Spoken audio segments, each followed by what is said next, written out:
এগুলো কি? এটা প্রেম কোট, চিরকুটের প্রেম ভার্সন। আমাকে দিচ্ছ কেন? Because I love you. আমি তো তোমাকে ভালোবাসি না। জানি তো,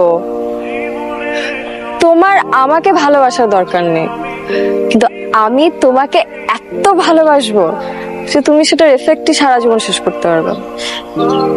না, আমি তো তোমাকে বলেছি আমি প্রিয়তা নামে একজনকে ভালোবাসি।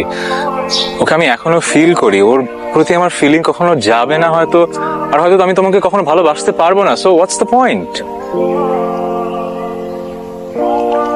অসুবিধে নেই, তোমার ভালোবাসা নয় নাই পেলাম, কিন্তু তোমাকে ভালোবাসতে তো পারবো।